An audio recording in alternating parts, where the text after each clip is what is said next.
நம்மளோட terrace garden சின்னதா இருந்தாலும், அதில கொஞ்சம் செடிகள் இருந்தாலும், அதுலேருந்து எப்படி ஒரு நல்ல ஹார்வெஸ்ட் எடுக்கலாம்? அதுலேருந்து எப்படி ஒரு ஃபுல் ஈல்டு நம்ம கொண்டு வரலாம்? அப்படிங்கிறத நான் கத்துக்கிட்டத உங்க கூட ஷேர் பண்ணியிருக்கேன்.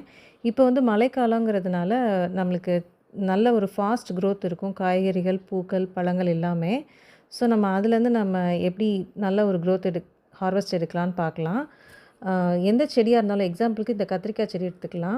கத்திரிக்காய் வந்து சீக்கிரமா ஒரு 1 வீக்ல நல்ல ஒரு ஃபுல் குரோத் அடைஞ்சிரும். ஸோ, அந்த சமயத்தில அது ஒரு நல்ல வளர்ச்சி அடைஞ்ச உடனே நம்ம அத புடுங்கிடணும். ஒரு நாள் கூட வீணாக்காம கரெக்டான சமயத்தில அத புடுங்கிட்டோம்னா, அடுத்து வர்ற பூக்கள், பிஞ்சுகள்லாம் வந்து ஃபாஸ்ட்டா வளரும். இல்லன்னா அந்த பூக்கள், பிஞ்சுகளுக்கு சத்து கிடைக்காம இந்த பெரிய காய்களே வளர்ந்துக்கிட்டே இருக்கும். அந்த பிஞ்சுகள், பூக்கள்லாம் அப்படியே சின்னதாவே இருக்கும்.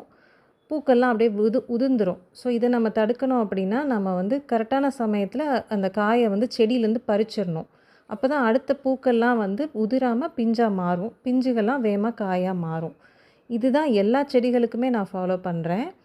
அ இந்த சொடக்கு தக்காளியா இருந்தாலும் சரி, கீரையா இருந்தாலும் சரி, கீரையும் நம்ம கரெக்டான சமயத்தில பறிச்சோம்னா, நம்ம மாடி தோட்டத்தில 2, 3 கீரை செடி வச்சிருந்தாலே போதும்.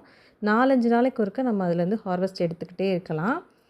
இது பாருங்க, இந்த லேசா மஞ்சள் பூத்த உடனே அத அப்படியே புடுங்கிருவேன்.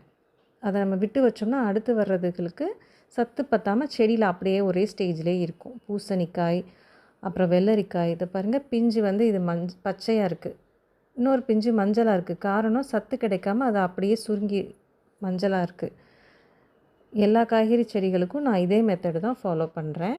பாவக்காய்லாம் வந்து 5 நாள்ல பூக்கள் வந்து 5 நாள்ல முழு வளர்ச்சி அடைஞ்சிருது. ஸோ, நம்ம அந்த சமயத்தில கரெக்ட்டா புடுங்கிட்டோம்னா, அடுத்தடுத்து நம்மளுக்கு அதுலேருந்து ஹார்வெஸ்ட் கிடச்சிட்டே இருக்கும். நம்ம ரெகுலரா நம்ம சமையல்ல நம்ம மாடி தோட்டத்தில இருக்க காய்களையே யூஸ் பண்ணிக்கலாம். கோவக்காலாம் 3, 4 நாள் தான். அதுக்குள்ள ஃபுல் குரோத் ஆயிருது. இந்த மழை காலத்தில நம்ம ஃபாஸ்ட்டா ஹார்வெஸ்ட் பண்ணிட்டே இருக்கலாம். நீங்க இந்த மாரி என்னலாம் உங்க கார்டன்ல வளர்க்குறீங்கன்னு கமெண்ட்ல சொல்லுங்க. ஹேப்பி